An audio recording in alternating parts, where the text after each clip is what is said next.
Assalamualaikum warahmatullahi wabarakatuh. Jumpa lagi di Darwan MS Channel yang berbagi informasi seputar dunia otomotif dan seputar servis mobil tentunya ya. Seperti biasa, sebelum lanjut video jangan lupa subscribe, like, comment, and share untuk membantu kita mengembangkan channel kita bersama ini. Dan jangan lupa tekan tombol loncengnya untuk mengetahui update-update video terbaru dari kita ya.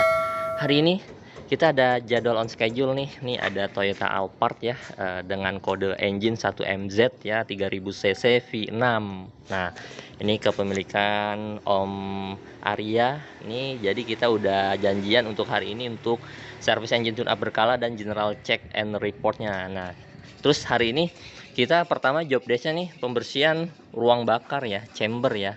Ini dilakukan per 10.000 atau 6 bulan untuk perawatan maintenance pembersihan kerak-kerak yang ada tumpukan kerak yang di piston atau ruang bakarnya. Tumpukan kerak itu terjadi karena efek pembakaran yang nggak sempurna ya. Sebagus apapun bahan bakar, biasanya tuh ada pembakaran yang memang nggak sempurna yang menimbulkan residu-residu tumpukan kerak karbonnya. Nah, sekarang ini sedang dibantu Mas Diki, sedang proses pemberian chemical ya untuk pengangkatan kerak karbonnya. Jadi ini mesinnya udah dipanasin metodenya, terus kita kasih cairan, nanti dia cairan itu bekerja di 5-10 menit, nanti merontokkan kerak-kerak, baru kita vakum, kita karbon, kita sedot ya gitu. Sambil itu direndam, ini kita juga cek sistem remnya ya. Nah, di sini penting juga untuk servis rem ya. Nah, biasanya kalau misalkan jarang diservis nih, contohnya sliding remnya sini Mas. Sliding rem ini ya ada korosi karatan karena gemuknya grease-nya, lumasnya udah nggak ada nih pelumasannya. Jadi kita penting kita lumasi kembali ya supaya dia kinerjanya itu smooth. Jadi nggak macet, remnya pun bagus, nggak magel gitu ya. Jadi ini letaknya di sini, nanti kita kasih grease gemuk, jadi dia mainnya bagus gitu. Terus kita bersihin juga untuk brake padnya, coba Mat lihat Mat. Nah, ini kondisi brake padnya masih cukup tebal ya, mungkin kurang lebih di 10.000 km masih bisa lah, toleransi 2.000 km plus minus. Sama kita lihat disc brake-nya ini masih cukup rata ya. Kalau misalnya dia bergelombang biasanya menimbulkan getaran pada saat pengereman di kecepatan tinggi. Oke, jadi lagi dibersihin juga, kita general check ya. Nah, pertama sering nih, ini request juga ya, ganti selongsong apa namanya washer ya, washer fluid itu biasanya nih suka bocor digigitin tikus. Nah, ini walaupun begini harganya cukup lumayan ya, mungkin kisar 600 ribuan nih. Oke, pertama kita lihat engine mountingnya. Ini ada retakan.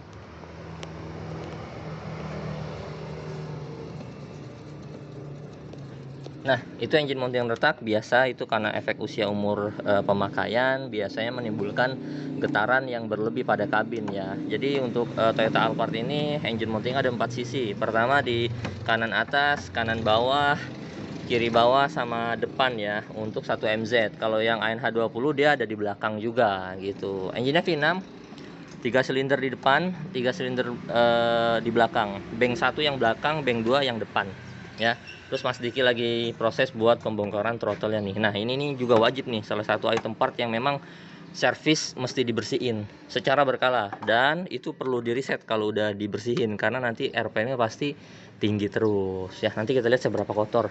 Sama ini knotnya nih, minyak remnya ini warnanya merah ya. Biasanya kalau normalnya standarnya itu DOT3 pakai TMO warnanya kuning bening lah ya. Nah, itu standar normal sih ya, tapi ini udah merah. Nanti kita saranin juga untuk diperbaharui ya, kita ganti minyak remnya yang standar gitu loh, nggak merah. Oke, jadi nanti kita lanjut lagi untuk videonya. Nanti kita scan juga hidrogen juga, kita coba lanjut nanti ya. Oke, kita lanjut lagi ya. Nah, sekarang ini udah proses pelepasan throttle body nih ya. Biasanya ini pembersihannya ini jarang dilepas ya, tapi ini kita maksimalin untuk dilepas. Salah satunya RPM drop atau responsibilitasnya berkurang respon ya. Nah, ini salah satunya dari throttle body yang kotor. Ini kotor normal ya, ini pegang panas dik. Jadi ini kotornya cukup lumayan normal ya, nggak terlalu begitu kotor seperti tumpukan keraknya banyak. Jadi ini nanti kita bersihin aja maksimal. Nanti kita lihat before afternya ya. Jadi nanti setelah ini kita bersihkan, kita reset ide learning value ya. Kita buat setting learning si RPM-nya supaya standarnya itu di range memang 7,5 sampai 8,5 gitu. Toleransi di 600-650 RPM ya. Oke, nanti Mas Diki bersihin juga ya. Terus nanti itu di vakum aja Mas. Setelah ini taruh dulu, ini kita vakum karena kurang lebih udah 10 menitan ya. Jadi kita lihat proses buat pemakumannya, seberapa kotor nih ruang bakarnya. Nah ini rem belakang juga dicek ya. Brake padnya gimana Mas? Masih tebal ya, coba lihat. Nah ini masih tebal ya, bedanya dia nggak ada garis untuk apa namanya pembersihan brake apa namanya residu-residu ya. Ini memang seperti ini dia untuk fisik si brake pad belakangnya. Oke, masih tebal ya, aman ya, siap. Mana? Coba udah di vakum. Kita coba vakum.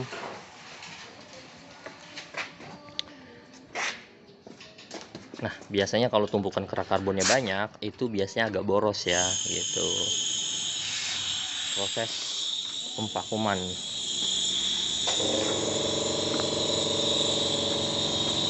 Ini untuk bank 2 ya, bank 1. Bank 2 salah, bank 1 sana. Bersihin ya. Dimiring-miringin nih. Tuh, kotornya.